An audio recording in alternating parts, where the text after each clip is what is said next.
All Welcome back. Episode 4. Episode 4, yeah, baby. Cheers. Cheers. Episode 4. We took 1 week off. We're not doing it. Do it again. Episode 4. Okay. Episode 4. Okay, we're going to do it again. Why? Are we editing all this out? Nope. Shut up. Episode 4. Cheers. No. Oh, we say it at the same time. No. We'll try it again and see if you pick up Okay. on it. Episode 4. Cheers. There you go. What? You fucker. You weren't drinking after the cheers. That's supposed to. Oh. Okay, do it again. Oh my God. All right, here we go. All right. Episode 4. Cheers. Cheers.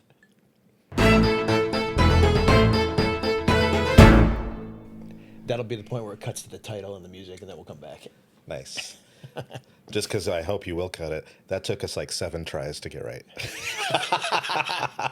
All right. So, thank you for all that are watching. And there's been quite a few downloads since we've been available on the audio podcast only sites, which is nice. Oh, nice. Yeah. I didn't realize. Total of 14 downloads. Taking it slow here. Not everybody download at once. But yeah, we should have an episode where we talk about how to promote our own podcast, or have somebody on. We should get a guest. We should get a guest on how to promote our podcast. It's a lot of work. It's like someone from like LAist. LA list. LAist. What's LAist? That's like the big NPR thing. Oh, is it? Oh, yeah. LAist. Yeah, we definitely need something. We need a heavy hitter like that to show us. I don't want to derail before we even railed. It's a lot. I've been thinking to, like, the first episode I was doing like little bit of snippets, maybe 1 or 2 or 3, and I would post them a couple days before. Like, now I'm doing that, just editing the episode and getting it all final and uploaded and tagged and all that stuff is a lot. And I'm like, I got to go back and watch it to find certain sections and edit those to a 20 to 30 second, reel, and then post it. And is then that something I dare to ask AI could do? You know what? I looked at the AI capabilities on YouTube just a tiny bit. It might be able to.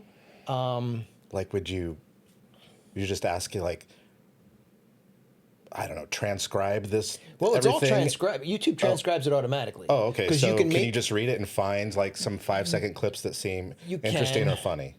Yeah, I think with the last 2, we weren't very, or the last one, we weren't like very humorous. Yeah, they were some real downers. Serious, yeah, very serious. We have to be totally ourselves. Yeah. No, that's just very a sad man. Okay. It's like that Seinfeld episode when he's trying to be boring to get the girl to like George. Okay, right. So this episode, we're going to start talking about the mental health and physical health that you need to be maintain, right, and be considerate of, actually do this job, because this job is hard on your body and hard on your brain. Yeah. And it's not physically demanding, but you're sitting forever. You're working late hours. Yeah, and your posture is, you've got like one hand on the mouse, which for me on my desk doesn't sit at the same level as the keyboard I'm playing on. Mm-hmm. So, and then do I have my chair to where I play the keyboard correctly or where I'm mousing correctly, Oh, yeah. But I get horrific neck and shoulder pain. Yep. And then that gives me headaches because it's all connected, and it's like it squeezes the muscles in the back of your head, and you get... Yeah, if I'm in like strict, like I come in and I'm like, I got to hit the ground running, I'll put my chair in the super posture position to where my legs are slanted down a little bit, my back is straight up, and it'll be comfortable for the duration of the workday. But if I'm like, I come in and the days where I'm like, let me check email first, and but if you're doing then I'm just like sitting like this, my neck is kinked, and It's not a good sign. Can you maintain your posture when you're sitting? Probably on that? not. But I think having the chair in that position promotes me to. I mean, I feel like a couple hours in, I'm like lean so far forward onto stuff, and then I look, I'm like, oh, I should be sitting up. Yeah, it's a constant reminder for sure. I almost feel like the perfect chair would be that like strapped in Hannibal Lecter thing where you can't move, so you're just upright and you can compose that way. Well, the best chair is a chair with no back.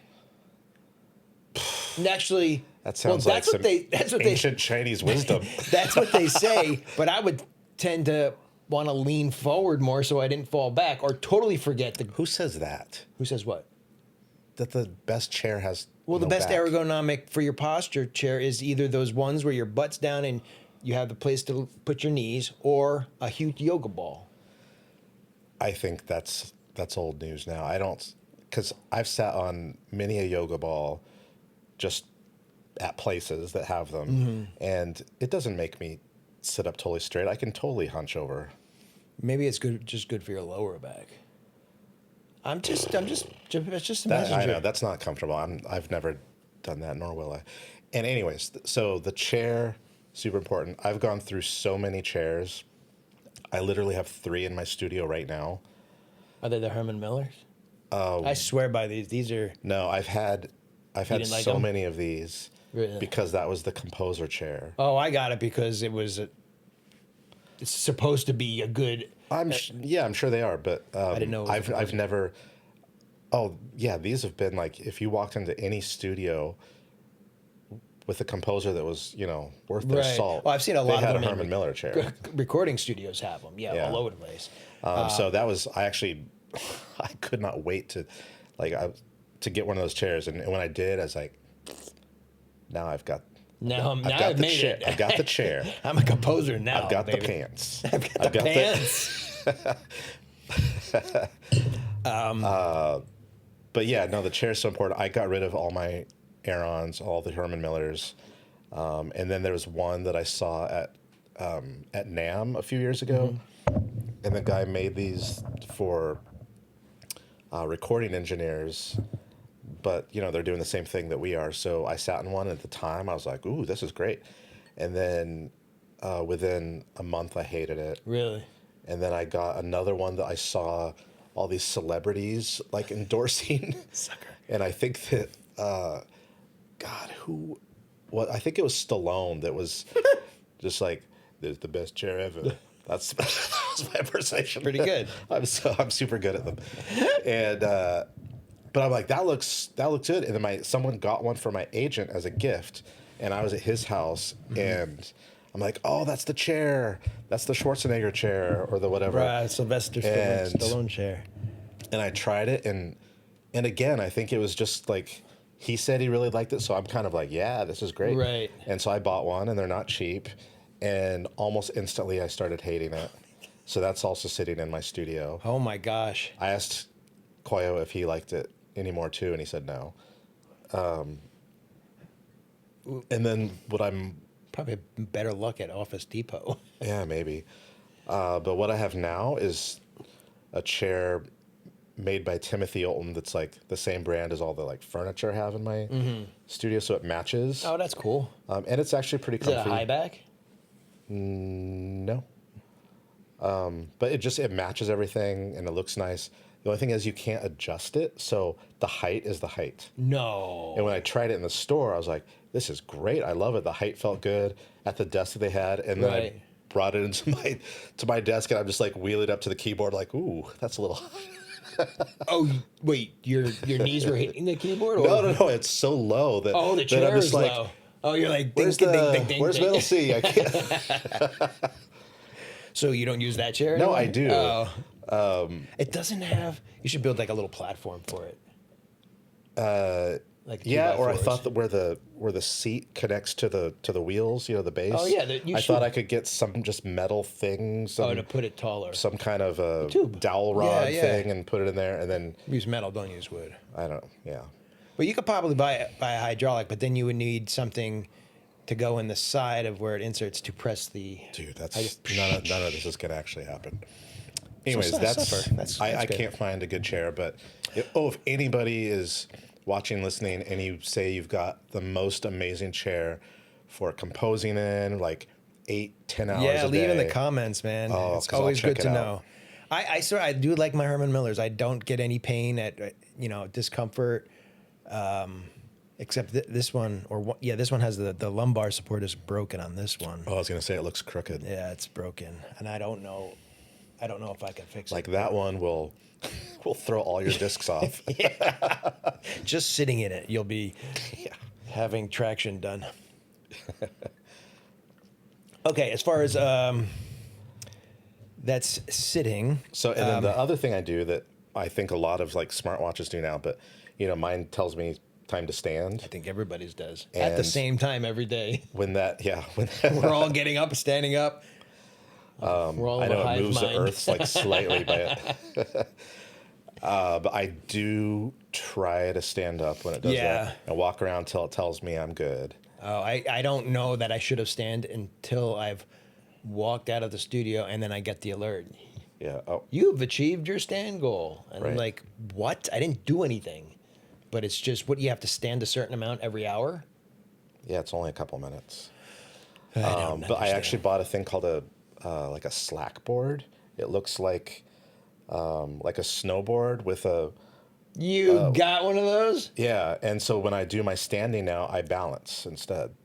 How is it? Does it help like your it. balance? Yeah. Yeah, So you're not going to fall when you're 70 and break a hip? not me.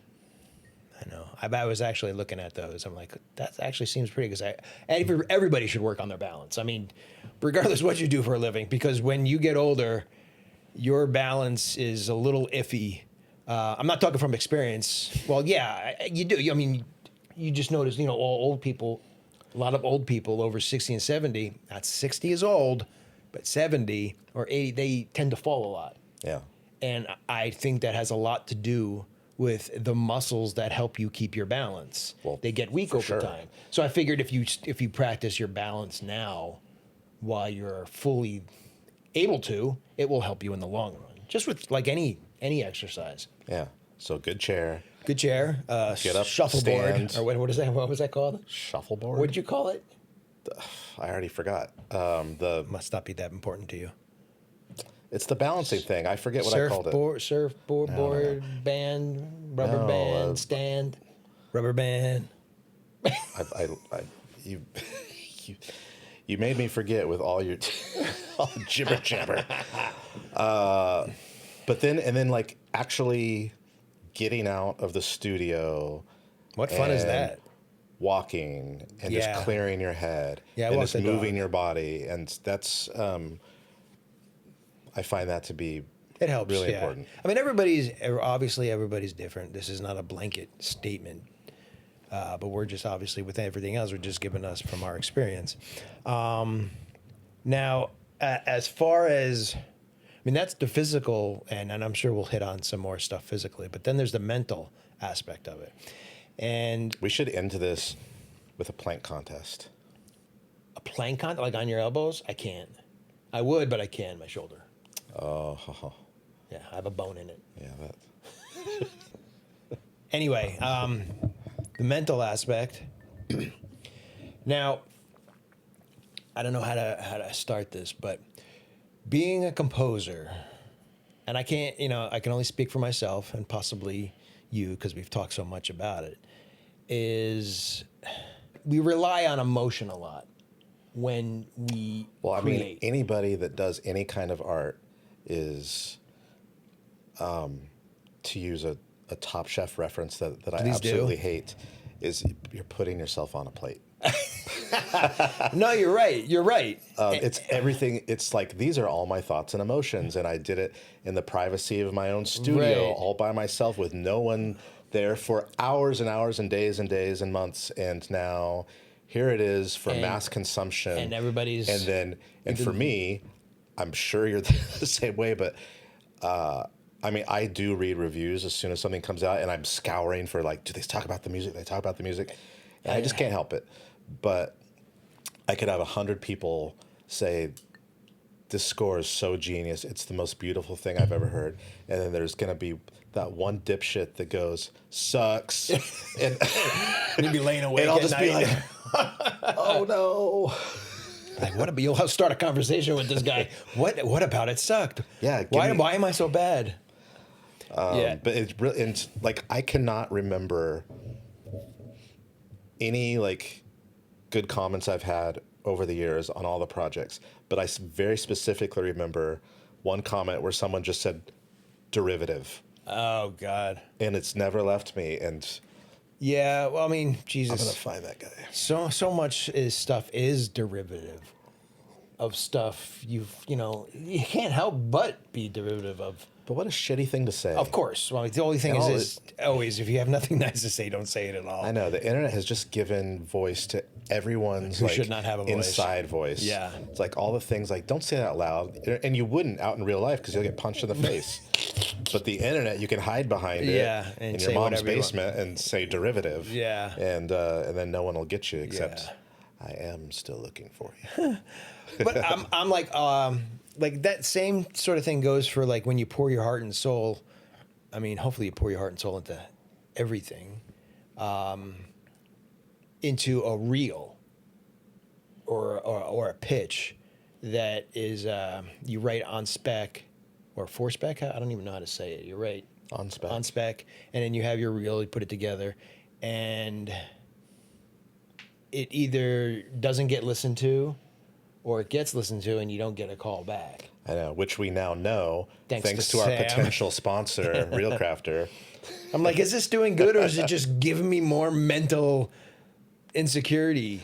But yeah, it's like, I busted my ass on this reel, or I busted my ass on this, and like I really want this project, and they didn't even take a second to listen, even because I've had it before where I sent a pitch in for this movie, a first time director, and obviously I'm looking at the reel and I see there's no activity, none. And then I contact the producer and I'm like, hey, I know you said the director was, I didn't word it like this, but I said, hey, I know the director was going over composers. Did he have a chance to listen to it, even though I know he didn't? Right. And she replied and said, yes, he listened. We're going in a different direction. I'm thinking, That's when you screenshot Real Crafters and be like, bitch, show me here where he listened. on this 0 plays, which one of these was a listen. So like that type of stuff, I mean, obviously, suck it up, move on. But, when work isn't falling at your doorstep, you're passionate about everything that possibly comes across. Yeah.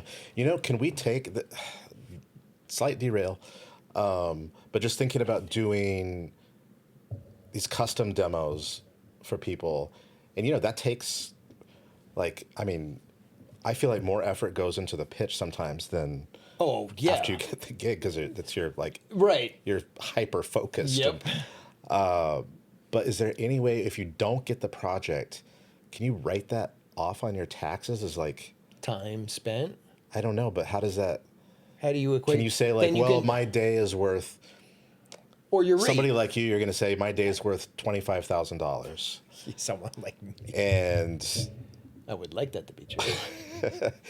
and I worked all day and I wasn't compensated in the end. I'm taking. You'd have to talk to your 25. accountant about that. I mean, that's a legitimate question because, I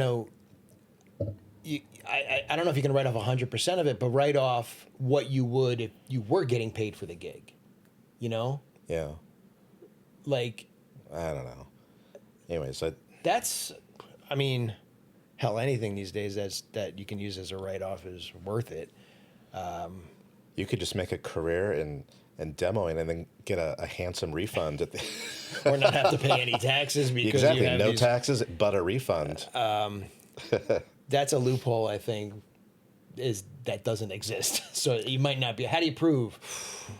If in the history of the world, if such a loophole existed, it would be right now in our lifetime, at this very moment.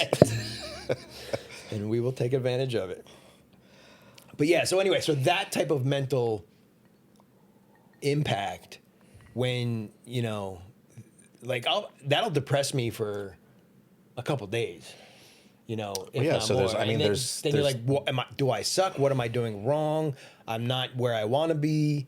I mean, I'll be saying I'm not where I want to be in my career until I drop dead. Like, I don't think, not because I won't succeed, or I feel like I am succeeding now, but not that I won't go further and higher. It's just that when I get to that level, I'll still think I want more. You know, I want something bigger. I want something that challenges me. yeah. You know? Well, I mean, you topped out. You did your best work. Oh, fuck off. Like 12.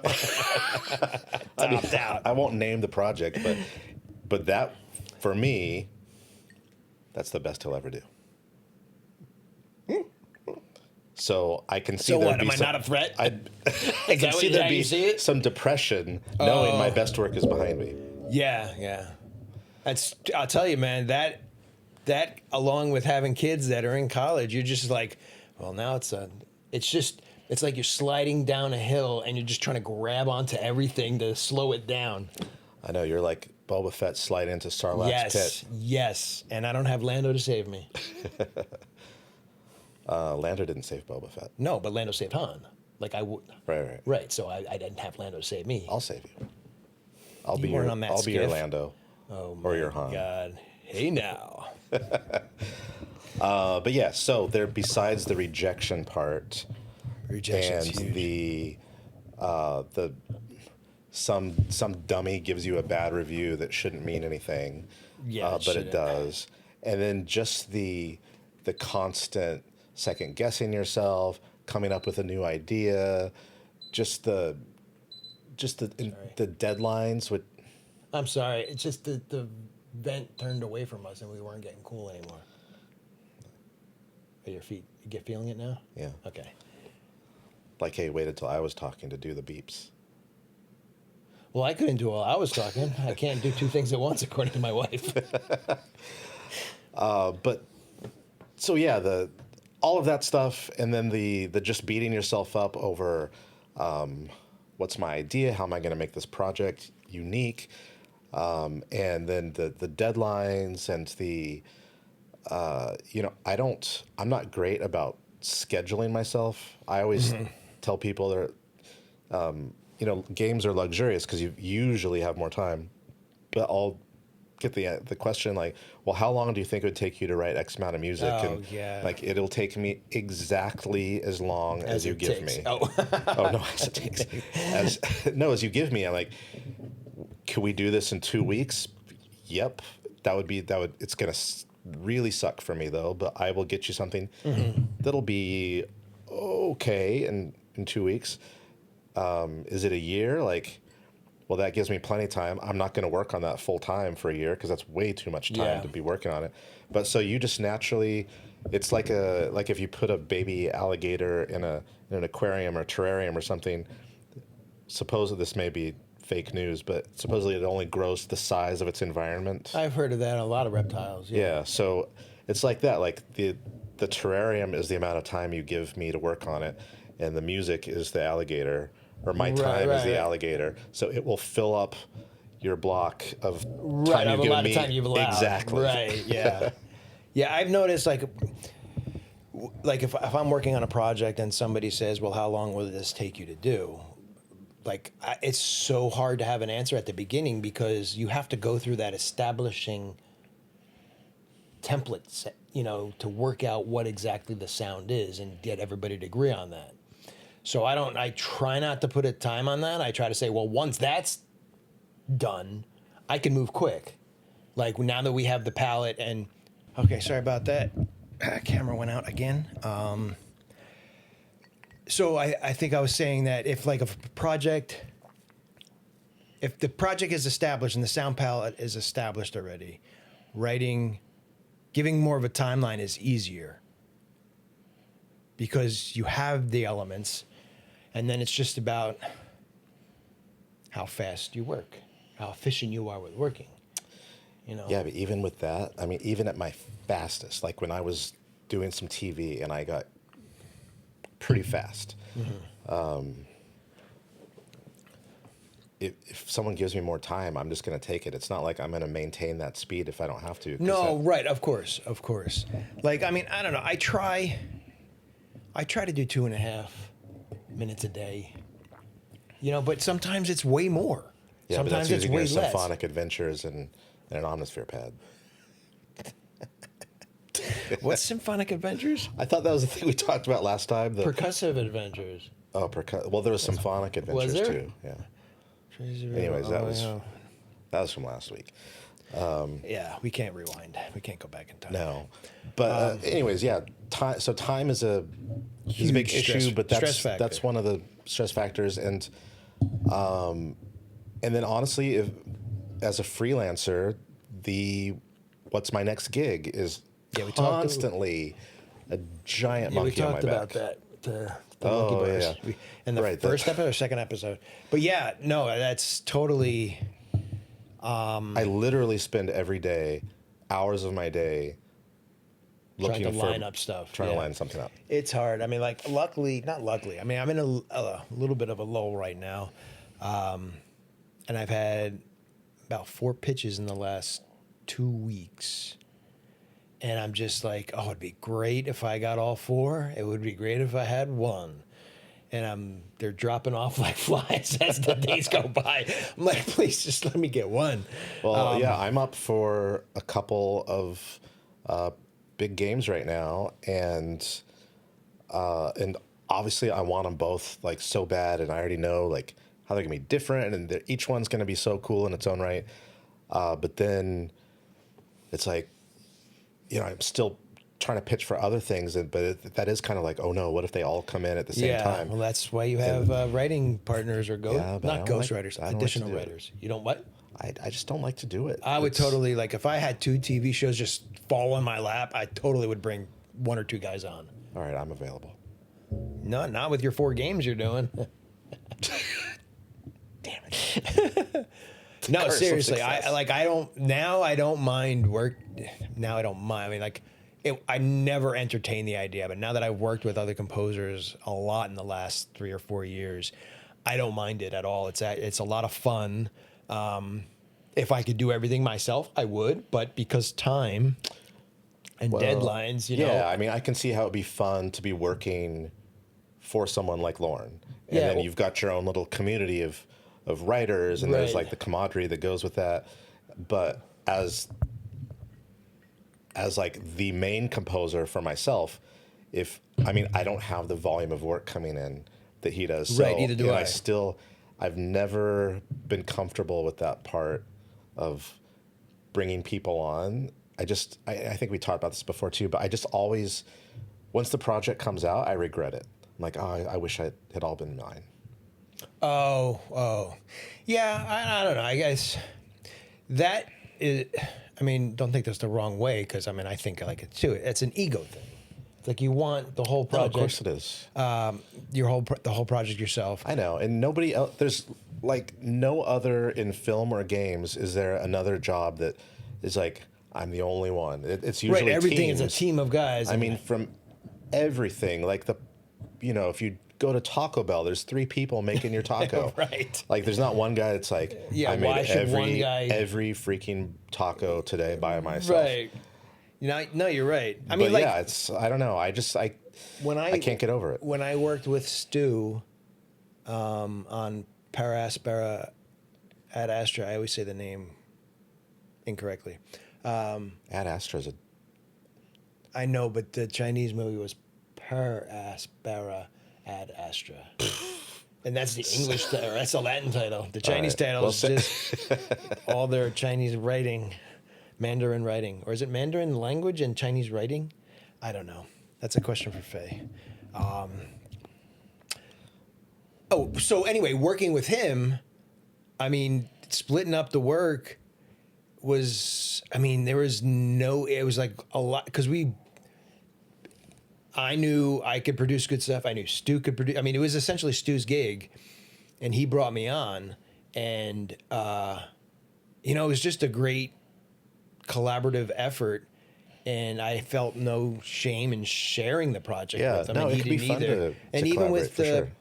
the Blade of Guardians film, other Chinese kung fu film, I was called on to do additional music, and the timeline was a week and a half to write like 40 minutes of music. Yuck. So I'm like, and I told Faye, I'm like, Faye, I can't do this. I'm like, this is a lot of music to do. I'm going to bring Stu on. So I brought Stu on. Boom, we knocked it out, and it was great. And he writes some really good stuff, and I'd be happy to have him on any of my other projects where I can't handle everything, or you, but you're busy with your game stuff. I was just thinking. Actually, I don't even know if we write the same way to be able to work on the same project. No, if I dumbed it down a little bit, I think we could. Wow, Mr. Orchestra over here. That's why it takes you 3 days to write a half a minute of music. Got to orchestrate everything to the T. You know, if I've got the time. I'm kidding. Okay, so all this stuff about why it can be Stressful. mentally stressful. So What do you do about it? What do I do about it? Okay. All right. Can I just say something else that makes me stressed out on a project? Is you submit the material and you get revisions. All right. I don't care how small the revision is. Getting that email or text that say, okay, here are the notes on the latest cues you submitted. I get angry. I'm like, obviously nothing's going to be, or most things aren't going to be accepted when you submit them. Like, there's going to be things that... I feel like that's more of a TV film thing to get Revisions? So many notes. I definitely get it in games, but not to the extent... like in TV, I would get so many notes. Yeah, there's a lot. And usually it looked worse than it was. It always is. That's why, that's what I was going to say is like, I'll get the email or I'll get a text and I'm like, oh, I got to open up these cues again. And I don't even know what the notes are yet. I just start stressing out. And then I look at the notes and I'm like, okay, they're not too bad. So it calms me down a little bit. And then I get into the studio and I open up. I'm like, oh my God, these are simple fixes. And I don't know what it is with Cubase, but when I used to be in Digital Performer almost eons ago, making revisions to cues and on that was, I don't know, just seemed way more destructive than Cubase. I don't know. It's just a lot easier. And, there's no issues in making revisions with inserting measures and making sure that the tempos are switching and they're hitting certain oh my cue God, points. if I ever do TV again, I'm going to have you come over and give me a Cubase tutorial because there's so many things I don't know how to do in Cubase, and that's one of them. And but yeah, so revisions, stressful. I mean, that's part of the gig, and I always tell like up and comers, they'll ask about it, and some composers like, oh, and how many revisions do you put in your contract until you say like, no, now you have to pay me again. Like don't ever do that. That's that's just not. It's not good. That's just not cool. And you might even get a couple of people that'll do that for you. I work for a guy who did that. Yeah, but you're not going to get hired again. Like nobody wants that. That's very. And it limited. So that's being too much of a diva, and that's the other thing. It's like, yes, it's your music coming out of your head, but they own it at the end of the day, right? And it's not for you; it's for them, right? And so you can't get so precious about like this music was so good as is. They're ruining it. I don't want to do that. Like you just got to suck it up and do it. Maybe and you never complain upwards. I see.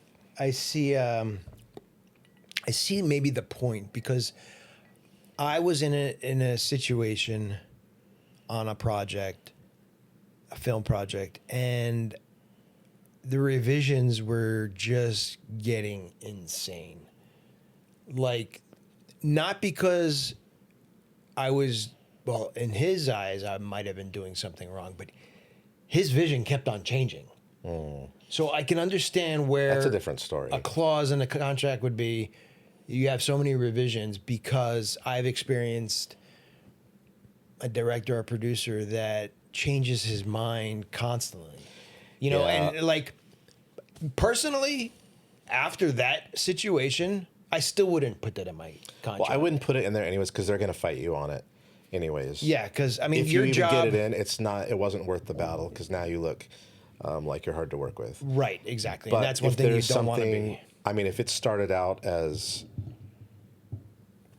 we need this all electronic, and then it goes to it's got to be actually fully orchestral now, and then that turns into could it be kind of bluegrassy, and like that's just them like sampling all the ice cream flavors, for free. Right, And at some point, I would do it a couple times. Yeah. And then I would call my agent, and he would call them and say, like, Make a this is all decision. like so wonderful. Like, love where you've ended up on. We're starting this over from as a new queue though, and that Yeah, like we are going to charge you for this. That happened on a gig I was on as additional composer, and it was tough on the composers that were on it. I won't say any more about that, but I know. Well, that's why it's hard to work for John Williams. What are you talking about? No, I'm just saying, like, the director changed his idea 3 times. Yeah. And, like, pretty much an entire score was written, Anyway, so, I mean, we wanted to talk about how we deal with the mental stress of it. Like, you asked me what I do to handle the stress of the day, and I went off on a freaking tangent and wasted time. That's what you do. Maybe that helped blow off some steam. I like to just go off track. If I get stressed out in the studio, I don't know that I do anything. I think I just, and I'm not saying it's healthy, I think I just sit there and fester and push through. Where I should get up, leave the studio, get some vitamin daylight, and get a clear head and come back and attack it. I haven't tried this. I've heard that drinking a beer in the shower is like really relaxing. No, I can't. You can't do anything in the shower with food or drink. That's disgusting. Well, I didn't say like eat a sandwich. No, but you ever go into the shower with gum in your mouth? No. I've done that accidentally, and I'm like, why is water getting in my mouth? Like the water gets in with the gum, and so just imagine if you're chewing something that's Couldn't food. you just stick it on your head and like I finish probably your could, yeah. But you're in the shower, you can stick it anywhere. Just because I have no hair up here, you got no hair anywhere else. You could stick it anywhere else. Dude, I'm like a carpet from here. Oh my God, I don't need that visual, and I doubt that. Lately, what I've been doing, this is going to sound silly, is I stop writing if I'm stressed, and I karaoke. Nice. By yourself? By myself, right in front of I kick up Carafun, and I find out songs that are in my range, and I mutilate the hell out of them. I wonder if people walking their dog outside can like hear. You can't hear. This is so insulated. You can't. The only thing you might be able to hear is like super low frequencies. Well, I love karaokeing, and that does clear your mind for sure. But I do a few very specific things, and this is a little personal. Uh-oh. But I've been on crazy pills. Haven't we all? I've been on them. Still on them. I have been for so long, and I was just getting so stressed out. I was having absolute meltdown panic attacks out of nowhere, and you could just be literally doing nothing. And it usually happens when you let your guard down. Right, when the stress is over, when the stress is not actually bothering you at that time. Yeah. Yeah. And so it's getting horrific panic attacks. And so I went and I got on anti-anxiety drugs. Yep. And they help a lot. They do. They do. I'm on them, antidepressants, and I think we're on the same thing. And a lot of composers, and almost every composer I know is on anti-anxiety meds. But what's nice is that also everybody I know that's on them, we're on the same thing. So if I ever run out accidentally, I can call you up. That's your own fault. You need to stay on top of that. But I think, everybody, this is the whole mental health of society, that it's been such a taboo thing to admit I think that was like old, like it's older, but I mean now it's older, more though. acceptable, and people now throw it around like, oh, it's a crutch, or like, oh, I'm special because I'm on antidepressants, or you know. I'd certainly rather not be. Yeah, and it doesn't. It's not like they're happy pills. It's like it. For me, it decreases the anxiety I would get in stressful situations. I still get stressed out. Yeah, I still get anxious, but if I wasn't on that medication, I think that anxiety and stress would fester itself in other ways in my body, and that's what it used to do. And one thing that it used to fester into was hypochondria. Like I was huge in thinking everything that came out in the news or every ailment, I had it, you know. Dude, I'm still acutely aware and scared of killer bees. Oh my God. I thought you were going somewhere serious with that. I'm like, uh-oh, he's letting his guard down now. No, but no, I mean, I've got that too, but it's got nothing to do whether I'm on meds or not. I noticed mine flames up and flares up if I'm not on the meds. Like it was a direct correlation, Right, and that's one of flame up if you don't. that's one of the things that I know was a reaction to stress and anxiety. Yeah, I mean, for sure, that's only going to feed into everything else, and then and then the other thing also feels pretty personal, but I see Dead a people. therapist. Oh, I said I see dead people. I wish I did. Yeah, therapy, seeing a therapist. Yeah, and you know what? Sometimes, I mean, honestly, this is kind of therapy. Not with these type of topics, yeah. No, but for just sure. I mean, just hanging out, you know. Oh, that's yeah. with of you course. and a cocktail and just shooting the shit, and like Yeah. that is very. I need. I was just therapeutic for talking me. to my buddy back east who, it's like like because we got into talking about moving. He wants to move out of Jersey. I want to move out of L.A. But I'm like, I need my hangout time. I need my friends to just shoot the shits. I know you're never gonna move out of LA. Just don't even think about it. You want to talk to Tracy? She's already got irons in the fire for where we're gonna move to. Well, Anyway, I don't think it's happening anytime soon. But I need this. Doing it over Zoom is not gonna work. I wouldn't do it. And But out to dinner, like going to Fleming's and stuff, and just blowing off steam, just talking. I had, I need that really time. good friend, and I know you were friends too, but my friend Matt, the sculptor, Lebanon, yeah. Matt Levin, he moved to Atlanta years ago. Oh, I didn't know that. I used to see, Maybe I did. It's but he was in LA, saw him all the time. Totally fun to hang out with Matt. And then he moved, and for work. years now we've been every now and then we'll text each other and be like, hey, we gotta jump on a Zoom and like just hang.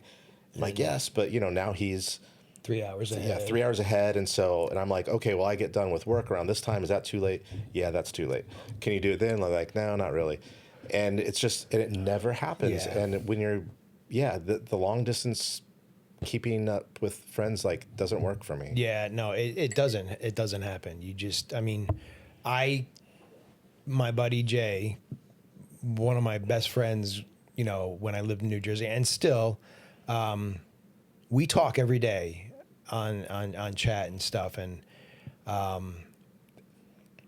but we've always tried to plan, bourbon night with over Zoom. Never happens. 3 hours ahead. He's got 2 young kids. Yeah. And it's just not as fun, I don't. No, it's not. I mean, like, but when we visited Jersey, he came over and we could have just sat there for hours on end and chatting. So yeah, in person is definitely a whole other ball of wax. It's nothing replaces it. But yeah, this is huge therapy. Seeing a therapist is always a plus. I haven't in a while. I did in the past.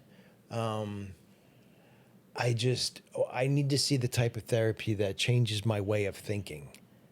You know, how I process things, because I don't want to go to a therapist where I got to rehash my history of why I am the way I am. Yeah, but that's gonna inform how you change your thinking. No, there's cognitive behavioral therapy, which is, I mean, I'm not going to go too much down this road because I don't know much about it, but the therapy tries to alter how you see your self-worth and how you see your image. Like, then there's regular therapy, which needs the backstory of all the things, all the things that have wronged you, or all the things that you've done in the past. It's like, I don't need to go through that, and I don't want to go through that. I know certain issues stem from certain things, but please, I need something that fixes the way I think now, not what brought me to this point. Right. Like, what is going to help me moving forward? And I hear, and my primary says that's cognitive behavioral therapy. And he recommended a guy, called the guy, wasn't accepting my insurance, and I'm like, so now I got to find somebody else. But I don't even know if it's not covered under insurance, then that's a no-go. That shit's expensive. Mine is. Yeah. And that was, otherwise I wouldn't be there because it's way super expensive. But yeah, so there's, I kept waiting for you to say something that was even slightly funny or suggestive while you were doing this, so I could go like, paging Dr. Freud. And he let me down. Sorry. But I said it anyways. Sorry. But your mental health is huge. I'm like, this business runs havoc on your mental state. Just because we are so attached to the material we create, and when it gets rejected or gets revisions, or you are kicked off a project because you didn't do it right, that can take a major toll on you. So, I mean, internalizing it gets nowhere. It will make it worse. Like, you need to have people to talk to, even if it's a friend or like a social circle. Super important. Yeah, because you know, it's not only you. Like, it happens to everybody. Everybody gets rejected. Everybody has revisions. There's not one composer out there that doesn't get their stuff shit on. You know, sometimes it doesn't feel like they'll, most people are nice about it and they're asking for revisions. And then some people I witnessed just get fired. Have you ever been kicked off a project? Kicked off a project? No. Fired from a project? Well, Gears 2, but that was after they told me they hired Jablonski. So but no, I mean one where you've been writing music and then they're just like, this isn't working out, we're going in a different direction, and you get let go and another composer gets brought in. Gears of War 2. Oh, but that feels different though. Not that they weren't enjoying the music.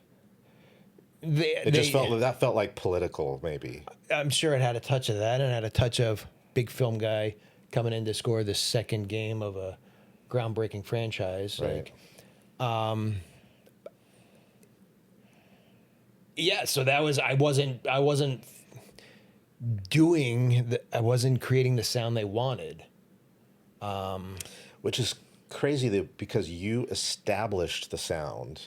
I mean, granted it can evolve, whatever, but still, like number one leads into number two, and it just feels the game evolves. Why wouldn't the music evolve? So I wrote an entire, I would say 80% of the Gears of War 2 score. I didn't know you wrote that much. Yeah, and they only ended up using like ambient stuff that I wrote. It wasn't like Gears 1. It was based off of Gears 1. But it got more epic and more orchestral in scope. And I should have saw the red flag because everything was getting accepted. That was your red flag. It should have been like, wait a minute, what's going on? Yes, you're working on a project and it's their next biggest title, and like I'm just like in the zone all of a sudden, and like But anyway, I wrote so much, and then I got a call from the audio director saying that they hired so-and-so. And the entire time I was sending music in and writing stuff, they were looking, trying to solidify that contract. But since they were approving it, I got paid. okay. Yeah, I did. I wasn't gypped. I don't know if you could say that anymore. Whatever it was, you probably should. Hey, can I refresh? Can I get a cube and The cube's right there. You want to pause, or are we good to have you serve yourself a drink? No, I wanted you to do it. Oh, whoa. Well, it's your studio. I just, I'm the guest. All right, so we're gonna keep it rolling. All right, keep it rolling.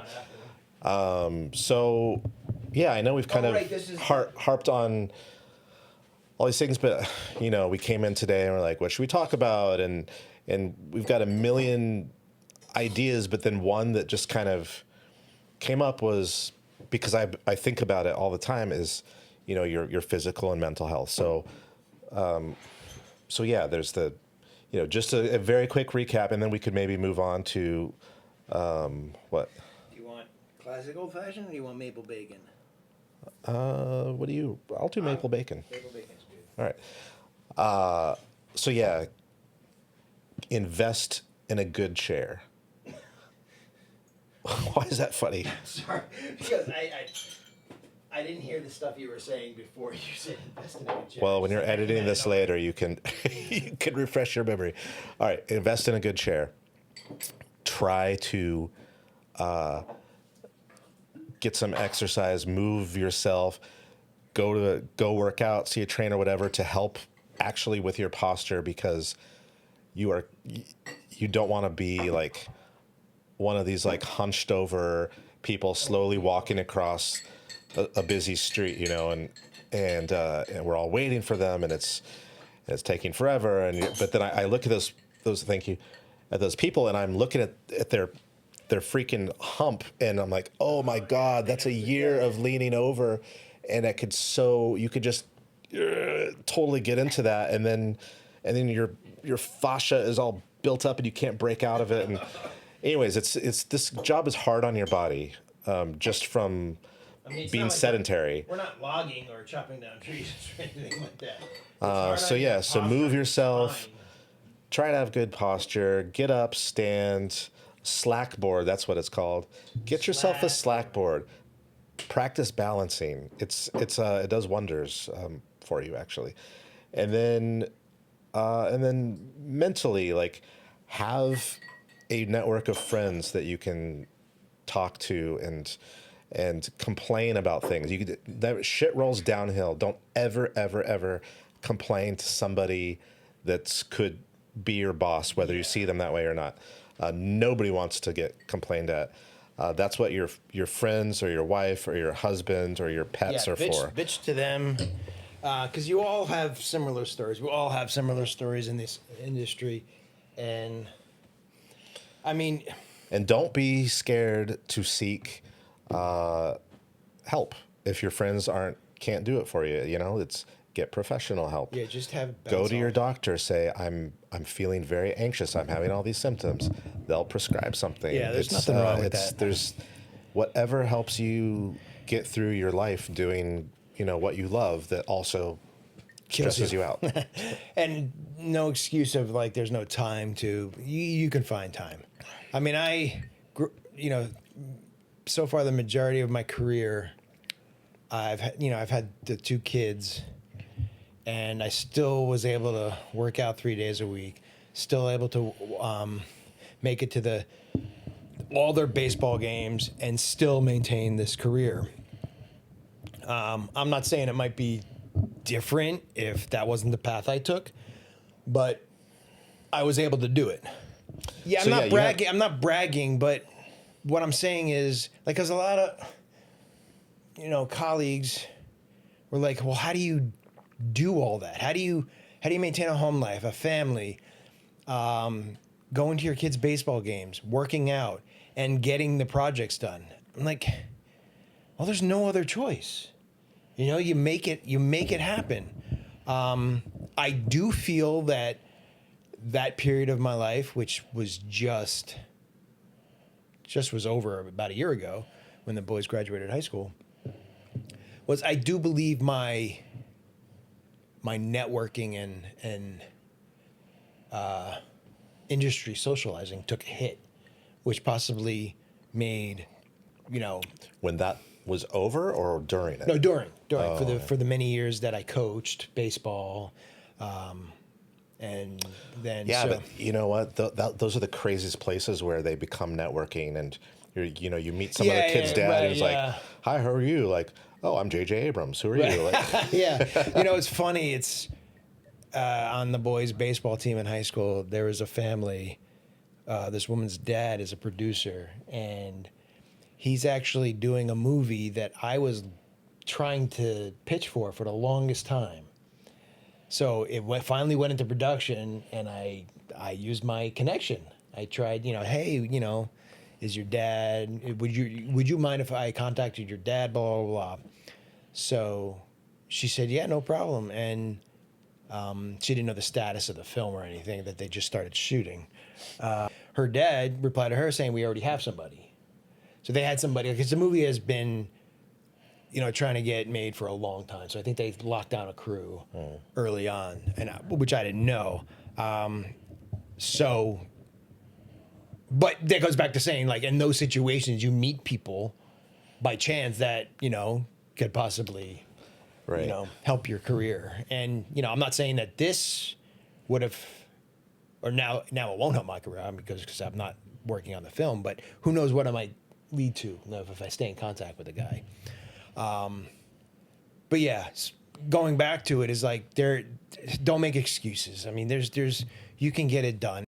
Well, this whole thing about, suffering for your art, and you can't do your best work, when you're happy or something. And I find that to be absolute BS. Yeah, no. But I don't like to feel bad or to be anxious or nervous or worried or stressed or anything. I spend so much time trying to figure out how to get rid of that stress and just do the thing that I love, which is writing music. Yeah. And, you sent me like a meme or something the other day that was like about work, and like, it's the work is the same. You could either be like stressed out about it and angry, or you can enjoy it, the process. I don't think that was me. I thought it was. Anyway, it might have been. But I said so many stuff. But it's it's right. It's the outcome is the same. It's just like how you deal with it. But that is like literally life. You're gonna hit potholes and shit's gonna not go your way, but it's gonna happen regardless. No matter what, it's how you deal with it and how you accept it. And it's like, do you get angry about it? I mean, I know I do. I mean, like, that's my go-to emotional response when shit doesn't go my way, is like, I get angry. I'm like, but why? I used to literally imagine that I was sitting on the moon and I was looking at Earth, and I was trying to find, first of all, just land.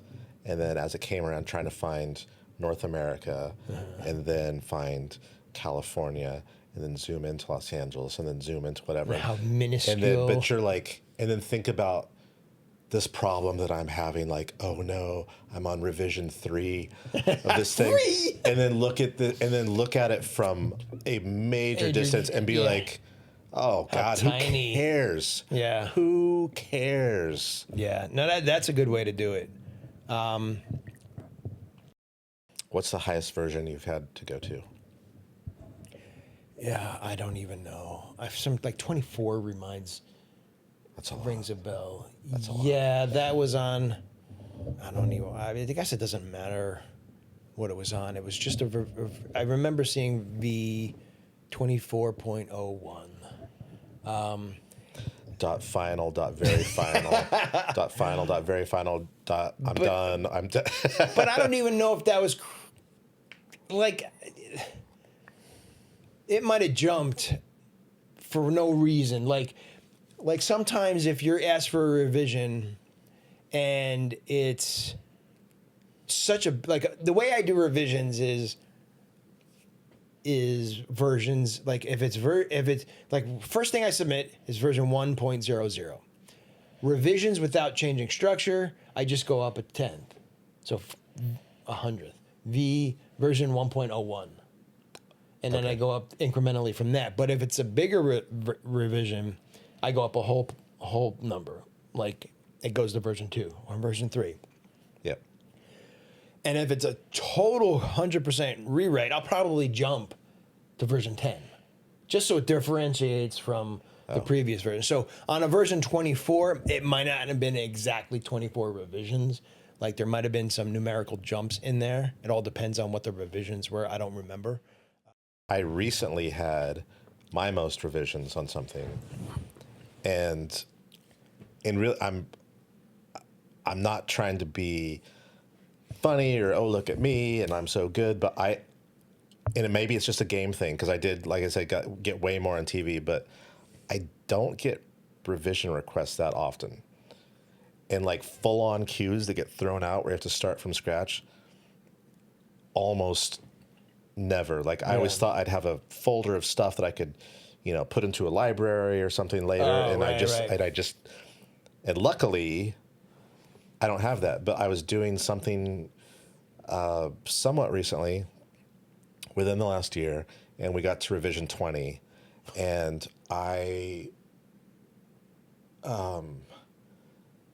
you just start to lose the thread a little bit when it's so many. 100%.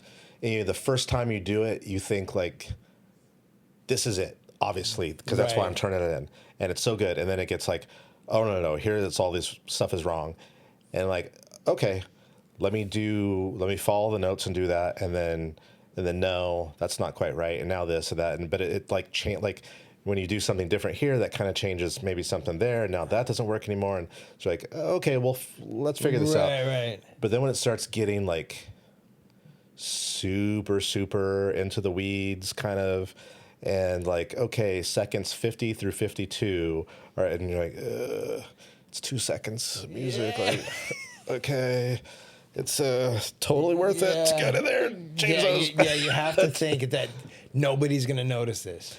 Everybody says it. No one's gonna fucking hear this. Well, no, it's literally buried under sound effects and dialogue.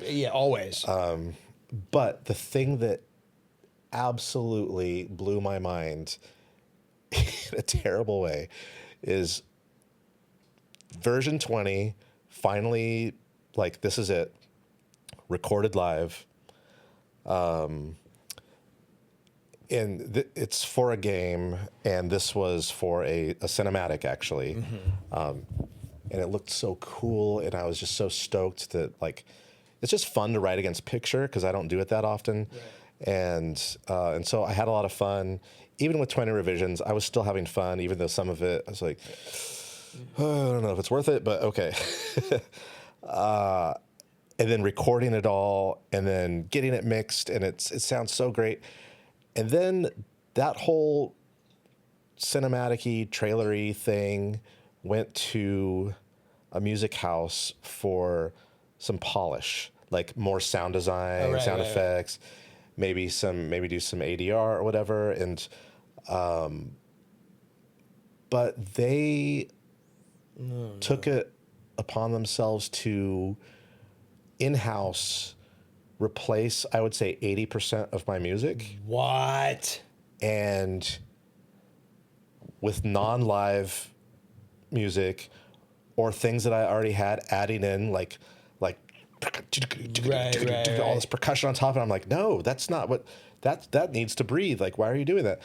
But just absolutely steamrolled my version 20 and I actually traveled to go record like overseas for this, and then and then all that work, all that money spent, in the live recording and the mixing, and mutilated it, and then to strip it all out, and it did not make it didn't make it any better. All it did is make it sound to me. And maybe just because I was pissed about it, but it made it just sound generic. Yeah. And like, well, it could be for anything now. And fucking terrible. Yeah. That's bad. That's a bad situation. I don't know, man. I'm sure you were livid, but damn. Dude, I just, you know what?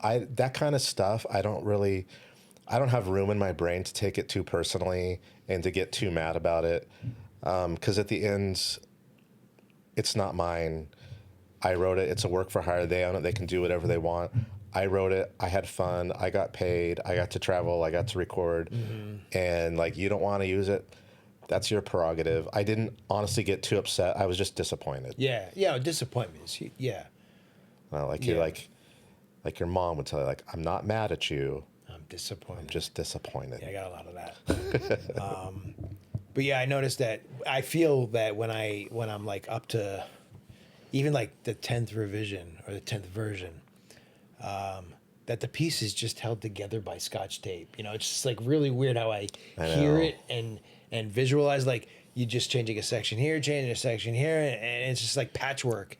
And it's like it doesn't have the same continuity it had. I mean, it probably does, but I just see all the inner workings of what. Well, then you're composing more from the head instead of the heart, and right, you're painting by numbers. Work. Yeah, and you're trying to make things work. Yeah, and yeah, they're like, oh, they said I've got to use a like color 12 here. I wanted to use 27, but I'll use 12 because they said it.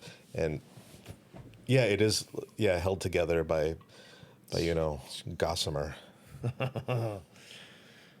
All right, so I mean, we're probably closing in on an hour and a half. Oh, geez. All right, let's call it. I'm gonna have to do some serious editing on this to try to get it close to 110. Okay. 1 hour and 10 minutes. Well, I think you talk about 80% of the time. So just cut me out. So if you don't cut any of my stuff out. I'll just edit it so it's just you sitting here by yourself, just talking to whoever this is. Right. But I'm not even gonna have the side of the couch and the camera. It's just gonna be you. You could replace it and just put like a stuffed animal there. I know, it's got a nice clean cut. We got a lot of open space here. That'd be funny. Put a little teddy bear here. So Paddington. All right. Hopefully this video won't be too long for you guys. But this is a serious question for the life of the podcast. If there's anybody who watches this that has ideas on how to get the podcast out there more. I mean, I've read a bunch of stuff online and how to do it. It would help if I promoted it. Yeah, just retweeting my stuff is not.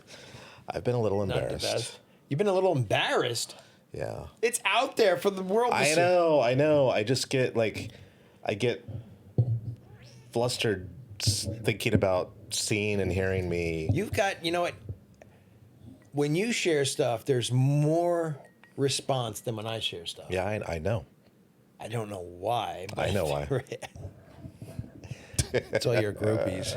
But no, if anybody knows anybody that can help with PR and stuff, we'd love to ask them questions or have them on. And Craig, if you're watching this one, Chris agrees to the interview that you've been bugging him about for years. So pick a date. We'll have you out. My studio first, then his studio, and then we'll have you on our podcast. But yeah, like and subscribe, share. We've got to figure out a way to get this out there. I mean, maybe it is out there and people just choose not to watch it. I mean, maybe we're just... Oh, it's out there, baby. It's out there. That's a big matzo ball. All right, so thanks for watching this one if you stuck here this long. All right, just wrap. Okay. End of... Wow, that was rude. I know, this is like the end of Lord of the Rings where the ending's like 30 minutes long. You're like, we get it. It's over. It's the Italian goodbye. When you're leaving a party, you gotta say goodbye to everybody. Oh, see, I know the Irish goodbye, which the is... Irish goodbye, see you ya. don't say anything. You just leave, and then somebody goes, hey, did you see whoever? They're like, I don't know. What happened to They him? left a while ago. No, the Irish goodbye to you. That's brilliant. That's a brilliant goodbye. All right. All right. See you on the next one. See you next one. Thanks for watching. Take care.